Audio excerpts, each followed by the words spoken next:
If you grew up on Cartoon Network in the early 2000s, you remember the big ones: Dexter's Lab, Powerpuff Girls, Samurai Jack.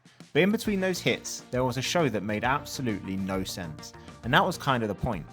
It was called Sheep in the Big City, a cartoon about a sheep in a big city.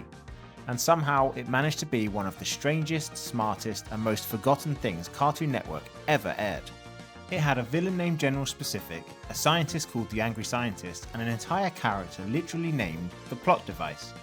The show constantly broke the fourth wall, mocked its own jokes, and still found time to throw in fake commercials about products you'd never want to buy. Oxymoron detergent! The detergent with the power of an ox! It only lasted 2 seasons before Cartoon Network quietly buried it, but years later it's gained a small cult following of people who swear it was genius. So today we're diving back into the surreal world of Sheep in the Big City, a show that proved even a sheep can outsmart the system. So what exactly was this show about? Pretty simple. Sheep is just trying to live his life in a city that wants him gone. And by wants him gone, I mean a full-on military force led by a general named, you guessed it, General Specific. They want to use him for a sheep-powered ray gun, which sounds ridiculous, but that's kind of the charm.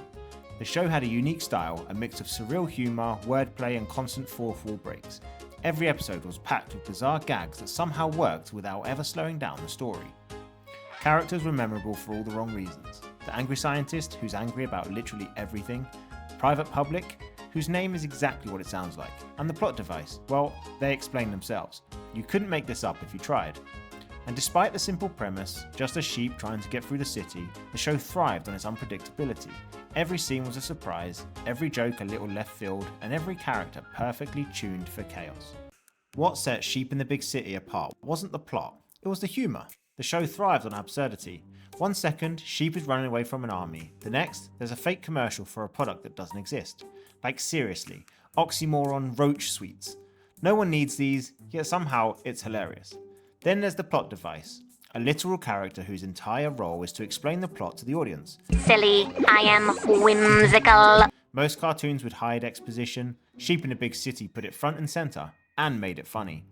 The narrator also played a huge role. He'd randomly interrupt scenes, explain the obvious, or even complain about the writers. It's meta without feeling forced, which is surprisingly rare for a kid's cartoon. Even the side characters were part of the joke. General Specific yelling at his team for no reason, the Angry Scientist exploding over minor annoyances, Private Public just being a walking pun. Every joke landed in this perfectly off-kilter rhythm that made the show unforgettable. So who's responsible for this absurd little masterpiece? Meet Mo Willems.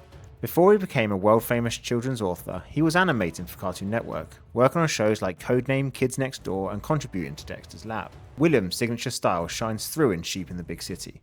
Clever wordplay, absurd humour, and characters that feel alive because they don't follow the rules.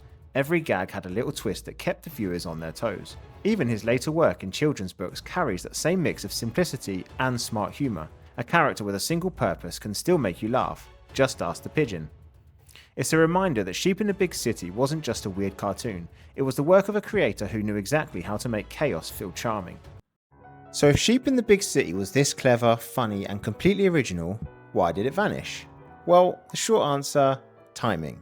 Cartoon Network was shifting towards more action-heavy shows like Samurai Jack and Justice League, and weird offbeat humour didn't always fit the new lineup. Ratings didn't help either. The humour was too smart and subtle for younger kids, and a little too wacky for older viewers.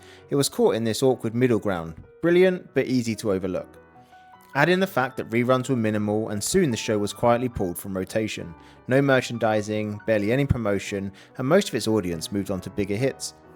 It disappeared fast, but its weird charm never really went away, and for the group of fans who remember it, Sheep in the Big City became one of those hidden gems you can't forget, even if the world tries to.